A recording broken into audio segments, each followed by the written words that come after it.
Para pemirsa yang dirahmati Allah Subhanahu wa taala, kembali lagi bersama Sekolah Fikih dan sekarang kita masuk segmen keempat, melanjutkan lagi pembahasan terkait madhab Al-Hanafiyah. Yang tadi kita sedang asik-asiknya berbicara terkait hal-hal yang khas, usul madhab yang khas di dalam madhab Hanafi, yaitu ada istihsan ya.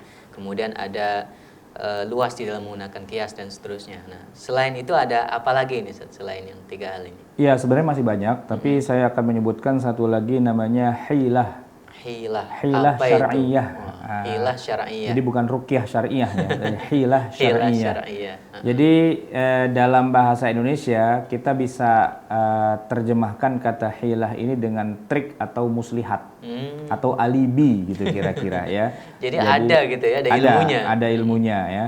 Tujuannya digunakan hilah syar'iyah ini dalam mazhab Hanafi tentu bukan buat ngeles dari perintah Allah, bukan. Ya, tentu perintah Allah harus dijalankan. Cuman kadang-kadang begini, ada kondisi-kondisi di mana orang tuh terjepit pada dua hal yang kalau dia kerjakan ini masalah, dia kerjakan itu masalah.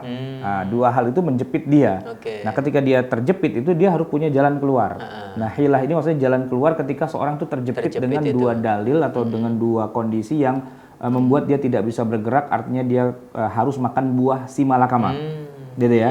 Dalam kondisi kita kena buah si malakama itu apa triknya? Nah, tadi kan kita udah bicara ya. Sampai sejauh itu mereka. Imam Abu Hanifah kan pandai, logikanya tuh main gitu kan. Nah, di sini nanti kita lihat betapa jurus-jurus yang beliau gunakan tuh luar biasa. Ya, jadi ini judulnya bukan buat menentang hukum syariah, ya, bukan buat menipu Allah. Oleh karena itu hilah ini kita sebut dengan hilah syar'iyah. Lawan dari hilah yang tidak syar'i, ya, hilah yang kita sebut yang haram gitu ya.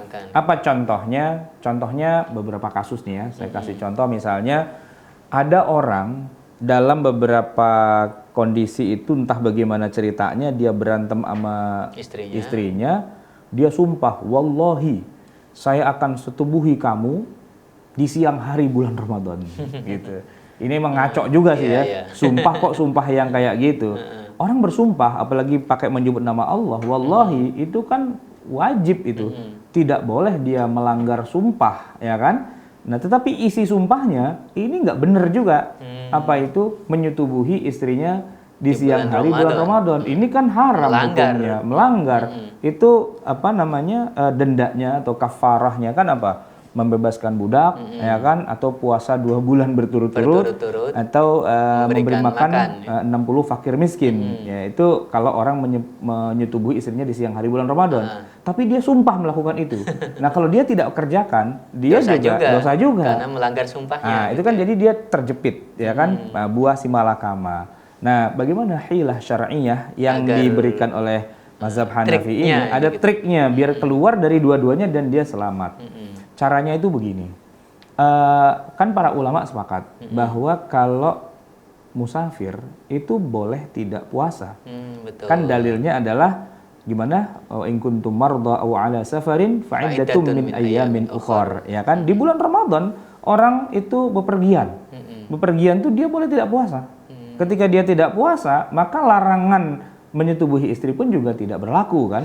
Nah, karena larangan itu hanya berlaku bagi orang yang sedang berpuasa. Kalau sedang tidak berpuasa, kalau dia tidak bepergian, dia ada di rumah, lalu dia minum dulu, dia batalkan lalu bersetubuh, itu dosa juga. Dosa juga. Tidak ada karena udzur. Membatalkan tanpa udzur, ya kan. Nah, ketika dia musafir itu kan dia punya udzur, udzurnya syar'i, yaitu safar, dan itu disebutkan di dalam Al-Qur'an. Fa'iddatum min ayyamin ukhar. Nah, kalau gitu biar sumpahnya terlaksana tapi tidak kena kafarat menyetubuhi istri di siang hari, ajak aja istrinya ke Bandung gitu ya. Safar. Nah, mereka berdua musafir. Dalam keadaan musafir, minum, makan boleh. Yang penting nanti diganti kan. Nah, jima boleh juga. Yang penting nanti diqadha. Nanti gitu diganti ya. Diqadha. Itu kan hilah, ya kan? Hilahnya syar'i. Karena memang dia terpojok pada dua hal yang bertentangan. Kalau ini kan buah si malakama kan, begitu. Atau contoh lagi ini masalah talak. Dalam masalah talak. Jadi begini. Ini ada orang juga bersumpah juga ya, babnya bab sumpah. Ketika dia melihat istrinya sedang naik tangga dari bawah mau naik ke atas, di tengah-tengah tangga itu dia bilang berhenti. Suruh berhenti istrinya. Kenapa? Kalau kamu terus naik ke atas, kamu saya talak. Gitu. Kalau kamu naik ke atas, ini kan talak yang sifatnya muallak ya. Kalau kita mengenal istilah sirah taklik gitu kan. Kalau saya meninggalkan istri saya sekian bulan lamanya dan sebagainya. Ini enggak. Kalau kamu istriku naik ke atas, kamu saya talak gitu. Loh, istrinya bingung. Kalau gitu saya turun. Kalau kamu turun, saya talak juga. Wah, kan bingung istrinya kan. Jadi bagaimana istrinya? Naik ditalak, turun ditalak. Ini namanya kan buah si malakama gitu. Nah, bagaimana caranya agar dia tadi sudah bersumpah, ya kan? Dan sumpahnya itu tidak terkena, dia sudah mau menjatuhkan talak, dan talaknya ini kan muallak ya. Talaknya tidak langsung jatuh karena jatuhnya kalau istrinya naik tangga atau turun ke bawah atau naik atas gitu kan. Nah, jalan keluarnya hilah yang diberikan adalah apa?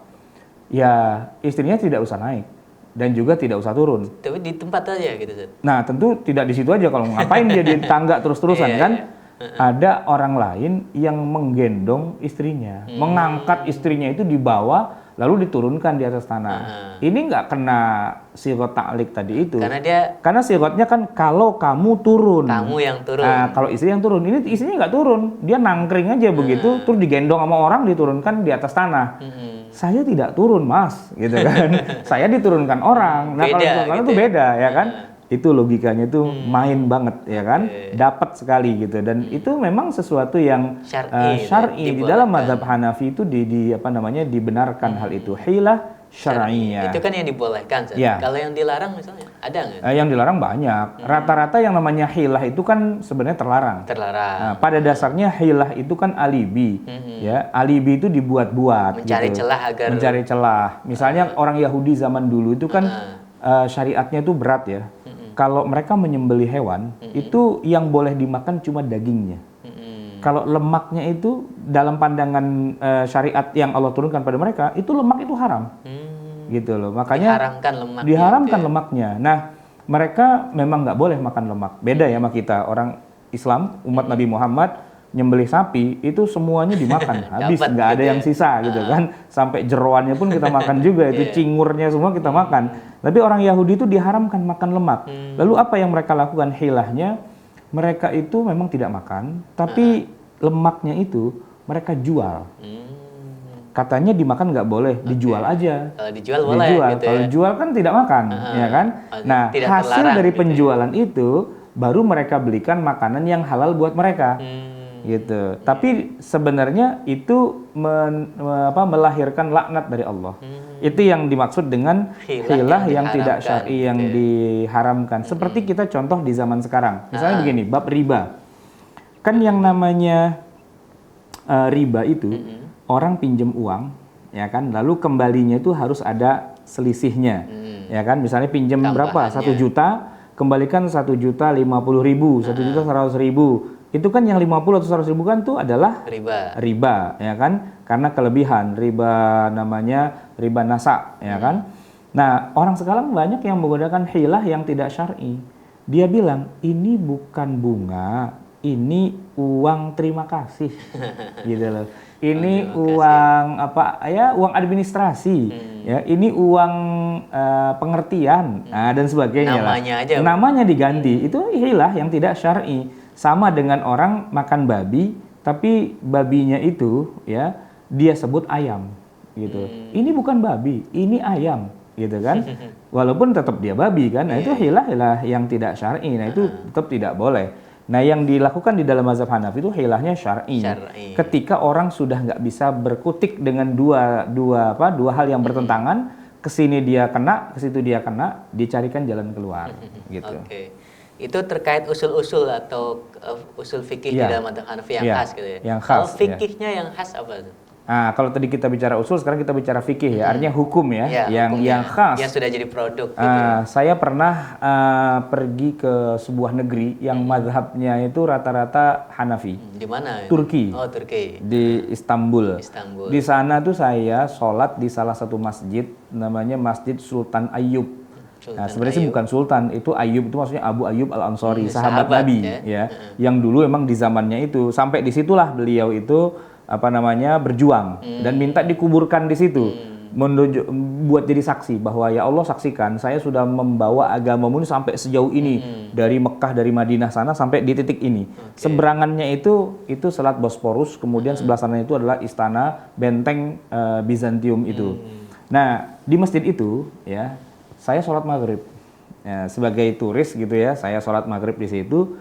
Yang menarik adalah si imam ini ketika membaca Fatihah memang suaranya bagus sampai waladhdallin gitu ya. Nah karena ya kita kan biasa ya begitu dengar waladhdallin ya kita makmum amin. Ternyata saya baca amin tuh sendirian. Padahal jamaahnya ribuan orang gitu, nggak ada yang amin, semua diem saja. Saya amin. Wah, siapa nih nggak ada yang jawab gitu kan. Nah ternyata begitu saya lihat dalam literatur fikih memang dalam mazhab Hanafi amin itu tidak jahar. Gitu. Mereka tidak menjaharkan di amin. dalam fikihnya. Ya, dalam fikih itu. Jadi itu salah satu contoh fikih ya, Hanafi salah satu contohnya gitu ya. Atau mereka untuk contoh yang lain kita pending dulu di okay, segmen berikutnya Ustaz. Karena waktunya sudah habis para pemirsa, kita akan lanjutkan lagi terkait fikih-fikih yang khas di dalam mazhab Hanafi seperti apa saja di segmen kelima nanti. Tetap bersama Sekolah Fikih.